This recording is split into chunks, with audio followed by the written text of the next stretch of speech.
Greetings. Jeff Allen here. So very glad that you're with us for this coaching cohort and this time that we're sharing together.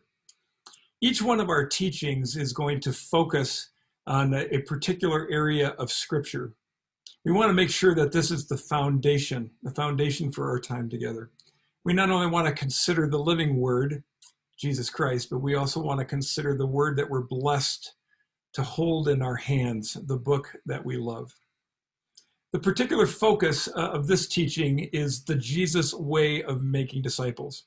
And you'll see over the course of our journey together that we're going to look at lots of different passages of Scripture. But in particular today, we're going to look at one specific example of the way in which Jesus was helping to form disciples in his conversations and in his walk with his with the 12, and with the larger group of disciples. In particular today, we're going to recognize a couple of different things, that discipleship happens as we walk along the road. Discipleship happens usually in a question and answer process. Jesus is frequently asking, and we'll see it powerfully in today's text, of what it is that you're understanding, or what it is that you're thinking. What is it that you're wondering about? And there's also one other point that's here is, with a few exceptions, almost all of the examples that Jesus gives us of discipleship take place in the presence of others. While there are individual times where Jesus has a conversation with Nicodemus or the woman at the well, the vast majority of the conversations that we see are Jesus talking in small groups or amongst the disciples in a very interactive way of helping people to understand. Today's passage, as we look at the Jesus way of making disciples, is from Matthew chapter 16, and we're going to begin at verse 13, and we're going to go through verse 24. Matthew chapter 16, beginning at verse 13 through 24. I'm going to be reading today from the New International Version. It says, "When Jesus came to the region of Caesarea Philippi, he asked his disciples, 'Who do the people say the Son of Man is?' They replied, 'Some say John the Baptist, others say Elijah, and still others Jeremiah or one of the prophets.' 'But what about you?' he asked, 'Who do you say I am?' And Simon Peter answered, 'You are the Messiah, the Son of the living God.' Jesus replied, 'Blessed are you, Simon, son of Jonah, for this was not revealed to you by flesh and blood, but by my Father in heaven. And I tell you that you are Peter, and on this rock I will build my church, and the gates of Hades will not overcome it. I will give you the keys of the kingdom of heaven. Whatever you bind on earth will be bound in heaven, and whatever you loose on earth will be loosed in heaven.' And then he ordered his disciples not to tell anyone that he was the Messiah." And we're going to pause there for just a moment, because this is one dimension, this is one significant aspect of Jesus's conversational form of developing disciples. He's talking, he's asking questions. And what we see happening here is not only a breadth of understanding of what are the people saying, but you're gaining insight of what's happening inside. What is being exposed, what is being moved by the Spirit. And here he gives strong affirmation to Simon that the insight that he is sharing has been given from the Father. And he gives him not only encouragement, but he renames him. And while Jesus is the rock, Peter is a little rock. And he is the rock, he is one of the rocks upon which the living stones will be built together into the church. It's interesting that this comes out later in Peter's teaching, where this moment, this name is being reflected in the shaping and in the transformation that's going on within him. Jesus demonstrates in the midst of others strong affirmation and encouragement. It goes on, and after he tells the disciples, "Don't tell anyone this," he then begins to unveil some of the bigger pictures of what is going to unfold. It says in verse 21, "From that time on, Jesus began to explain to his disciples that he must go to Jerusalem and suffer many things at the hands of the elders, the chief priests, and the teachers of the law, and that he must be killed, and that on the third day he would be raised to life. Peter took him aside and began to rebuke him, saying, "Never, Lord, this shall never happen to you." Jesus turned to Peter and said, "Get behind me, Satan. You are a stumbling block to me. You do not have in mind the concerns of God, but merely human concerns." Then Jesus said to his disciples, "Whoever wants to be my disciple must deny themselves and take up their cross and follow me." Two back-to-back conversational scenes in which we get insight into the way in which Jesus makes disciples. Not only is there strong encouragement, affirmation, renaming, affirming of the insight that's coming from the Father, that it's not coming from the inside of flesh and blood, but you're understanding not only who I am, but whose I am and the nature of the things that are unfolding. After that strong encouragement, Jesus gives bigger insight of the nature of the kingdom calling, the journey that's ahead, to which Peter is now demonstrating not the concerns of God or the perspective of heaven, but human concerns. Jesus doesn't hesitate to encourage, and in this case, to rebuke. You no longer have the things of God in mind. Get behind me, Satan, because you're demonstrating human concerns. And oh, by the way, there's almost this little subtlety that, well, here you're a small block that's being used to build the church. Here you're now a stumbling block, a different kind of a stone, one that is not helpful in the midst of this journey. We must learn to deny ourselves.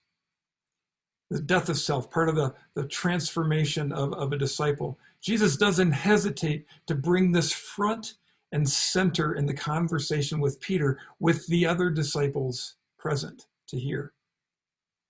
This is one example of the Jesus way of making disciples. And whenever I think about this, and as I picture it in my mind, I recognize that there's perhaps a way that we can see this. And so as we look at this particular passage of Scripture, what I see unfolding here is an example that I could probably draw out in a couple of different ways. Let me put it this way first. Invitation or encouragement, affirmation. It's the very first part of what we see in this conversation between Jesus and the disciples and ultimately with Peter. He strongly affirms. He's very much encouraging and he's inviting a new name to be brought into Peter's life and journey. But he also doesn't hesitate in a moment's notice to bring on rebuke, to bring on challenge. You know, when I look at these two, you can use the words invitation and challenge. You could also use the words, emphasizing the relationship, and then perhaps down here, emphasizing the responsibility. Another way you could say it is grace and truth. There's lots of synonyms we can place here, but there's a demonstration in Jesus that it's not one or the other, it's a both and. It's a movement that involves constant calibration. The conversation in which Jesus has is constantly being moved between these two elements of grace and truth, of invitation and challenge, of encouragement and rebuke. We not only see it here with Peter, but we see it with Jesus at the woman at the well. We see it with Jesus in his conversation with Nicodemus. We see it in his conversations with countless religious leaders. This is part of the Jesus way of making disciples. It's a both and. It's invitation and challenge. And it's calibrated in the midst of the conversation, in the midst of the relationship, in the midst of the journey. This is part of our walk of being a disciple, as well as of making disciples. Now, that particular little matrix that I had up there, I can do it very simply, with my 2 fingers, or I could write it on a napkin. But what's interesting, and I'll put the picture back up here again, is that as we take a look at this, you can quickly recognize that there is a matrix that's there, and that there's quadrants. There are quadrants that kind of demonstrate the nature of the journey. Now, what we're hearing here as the Jesus way is obviously the both and, that upper right-hand corner, which is the discipling quadrant. It's the empowered quadrant. It's where Jesus is raising up disciples. He's empowering them, and ultimately he will be releasing them to do the things that he has taught them and invited them to do. But in our particular journey, sometimes we experience different elements of grace and truth. If I look at that upper left-hand quadrant, if we bring a lot of invitation, if we're extremely hospitable or inviting, sometimes this can feel very comfortable, very cozy. Sometimes it might also seem like it's what some have referred to as the chaplaincy quadrant, where there's a lot of care, but there's not necessarily so much of the truth telling that helps to move us forward in the journey. If I go to the lower right-hand quadrant, sometimes we've also experienced this, whether it's in our family, whether it's in our community or in our church perhaps, that if we bring a lot of truth, a lot of challenge, but it's not so much experienced with hospitality or with grace, it can be a very discouraging place. It can be very stressful.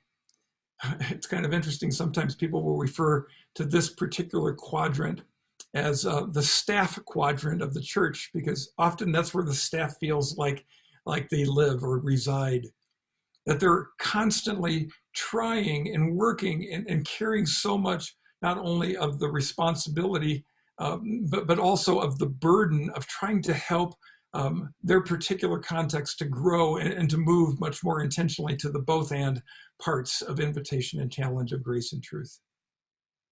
Obviously, we want to be in that discipling, empowered quadrant, but to get there, it's a journey. Oh, by the way, if you go to the lower left-hand quadrant, low grace, low invitation, low challenge, low truth, often this can feel boring, perhaps apathetic. I can't help but think of one of my favorite books. I enjoy fly fishing, and there's a book called The River Why. And in The River Why, I think it's maybe the first chapter or the second chapter, it talks about this family being visited by the pastor from the church down the street.